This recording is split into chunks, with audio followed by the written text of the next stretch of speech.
मंजिलें उन्हीं को मिलती है जिनके सपनों में जान होती है। मंजिलें उन्हीं को मिलती है जिनके सपनों में जान होती है। पंख होने से कुछ नहीं होता यारो, हौसलों से उड़ान होती है, हौसलों से उड़ान होती है। धन्यवाद।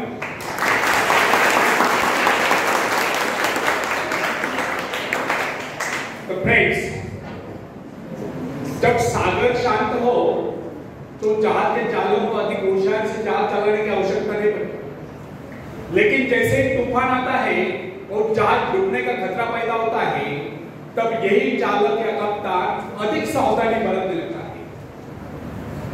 जब जहाज में सवार सभी लोग घबरा रहे होते हैं, तब यही कप्तान मुस्कुराता हुआ अपनी संपूर्ण योग्यता को काम में लाता हुआ जहाज को डूबने के संकट से बचाकर सही सलामत ले जाता है। वास्तविक ऐसी योग्यता की परीक्षा दुख और संकट के समय में होती है। जब कोई इंसान थोड़ी पूंजी लगाकर अपने व्यापार का विस्तार करता है, तो उसे वर्षों तक कठोर परिश्रम करने पड़ते हैं। इस परिश्रम से वो कुछ कमाने को होता है। यह परिश्रम ही उसके विजय का प्रतीक होता है। अपने ग्राहकों को शब्द जाल में फंसाकर वो अपने व्यापार को बढ़ाता है और एक दिन सफल व्यापारी बन जाता है। बाद में छोटे मोटे कारोबार संकट उसका कुछ नहीं बिगाड़ पाते।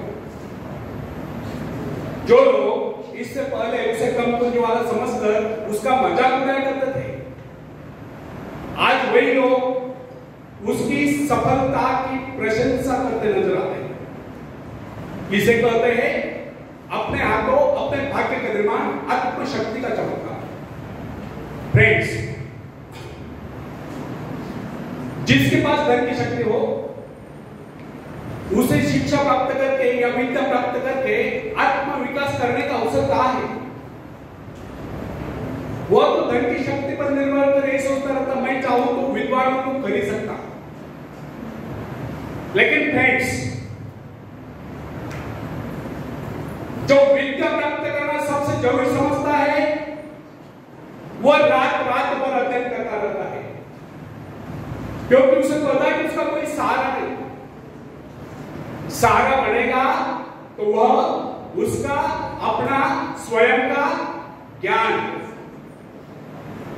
जिस आदमी को पता हो जाता है कि उसे बाहरी सहायता मिलना बंद हो गया, वो या तो अपने पांव पर खड़ा हो जाएगा, गिर जाएगा। वास्तविक उस समय उसे बहुत ही कठोर परिश्रम की आवश्यकता महसूस होगी। असफलता के कलंक से बचने के लिए उसे अपने व्यक्तित्व की रक्षा करनी चाहिए। ऐसे लोग अपने आत्मविश्वास की शक्ति के पल पर दिन रात कड़ी मेहनत करते हैं और सफल हो जाते हैं। फ्रेंड्स, जब मनुष्य पर संकट की घड़ी आ जाती है, जब वो किसी भी तरह से अपनी जीविका चलाने में असमर्थ हो जाता है, तब कोई विरला होता है जो सफलता प्राप्ति के लिए खून और पसीना एक कर देता है, ताकि उसे असफलता का मोह न देखना पड़े। संकट काल में तो मनुष्य की बुद्धि का पता चलता है। कई बार ऐसे अवसर पर ऐसी सफलता मिलती है जिसकी मनुष्य ने सपने में भी आशा नहीं होती। वो स्वयं सोचने लगता है कि मुझे इतनी सफलता कैसे मिली। वास्तविक ऐसी शक्ति हर इंसान के भीतर छुपी होती है, परंतु वो उसे पहचान नहीं पाता है। जैसे वो संकटों से गिर जाता है, वैसी ये शक्ति बाहर निकलकर उसकी सहायता करने लगती है। जो काम इससे पहले वह संभव समझ रहा था, वही काम पूरे होने लगते हैं। इसका कारण यह है, जब मनुष्य का जीवन चारों खतरों से घिर जाता है, तब उससे बाहर निकलने के लिए वह हाथ पैर मारना शुरू कर देता है और इस संघर्ष से ही उसकी बुद्धि तेज हो जाती है। उसमें एक प्राकृतिक नैसर्गिक शक्ति आ जाती है। फ्रेंड्स, अपने जरूरतों की पूर्ति के लिए संघर्ष करना हम सभी का कर्तव्य है। संघर्ष से तो हमें सफलता मिलती है। जिनमें संघर्ष करने की इच्छा न हो, वो तो असभ्य और जंगली कर रहा है। आवश्यकता तथा आवश्यक पदार्थों की दुर्लभता ही सदा से मानव जाति के विकास का कारण रही है। हर सभ्यता और संस्कृति का आधार श्रम और संघर्ष है। जो अपने लक्ष्य पाने में खो गया, वही कुछ नहीं सका। कई वैज्ञानिक अपनी साधना में लीन होकर अपने लक्ष्य को पाने के संघर्ष में जूझते रहे। उनके परिवार जन परंतु उन्होंने अपने उद्देश्य को प्राप्त करके चैन की सांस ली। जब उन्हें सफलताएं प्राप्त हुई तो लोगों को उनके आविष्कार बहुत बड़े आश्चर्य से प्रतीत हुए। फ्रेंड्स, आवश्यकता ही आविष्कार की जगह, शोध की जगह, यह जरूरत का ही कमाल है जिसने मानवीय सभ्यता को कहां से कहां पहुंचा दिया।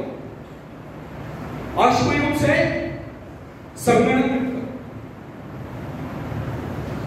जरूरत ही लक्ष्य का निर्धारण करती। इसे पाने के लिए वैज्ञानिक तथा शोधकर्ता जी जान से जीव जाते हैं।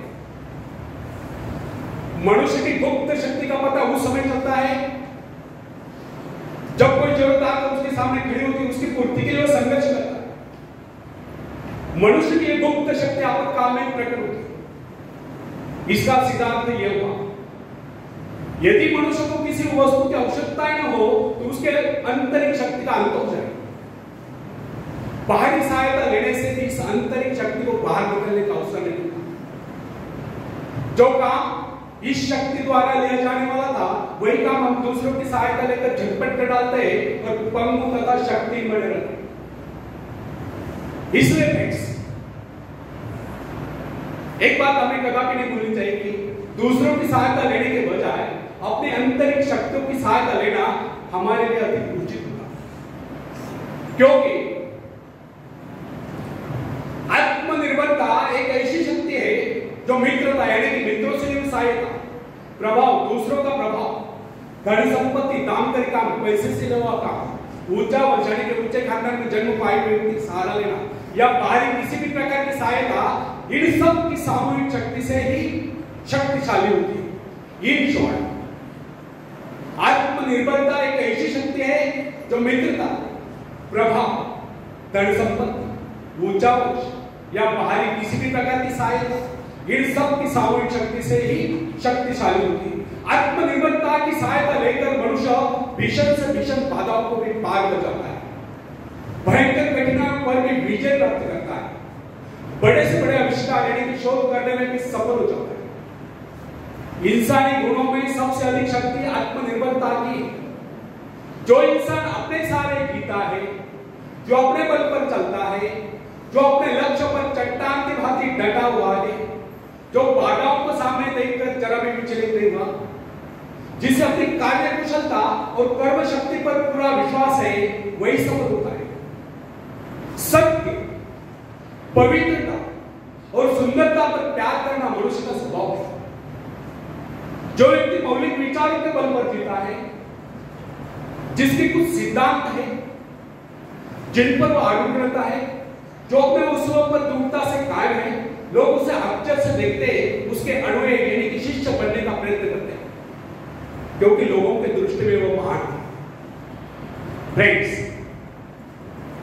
यदि आप भी महान बनना चाहते हो तो अपनी शक्तियों को पहचानो। ईश्वर ने जो शक्ति आपको प्रदान की है, वो आपके भीतर छुपी हुई है, उसे जगाकर बाहर लाओ।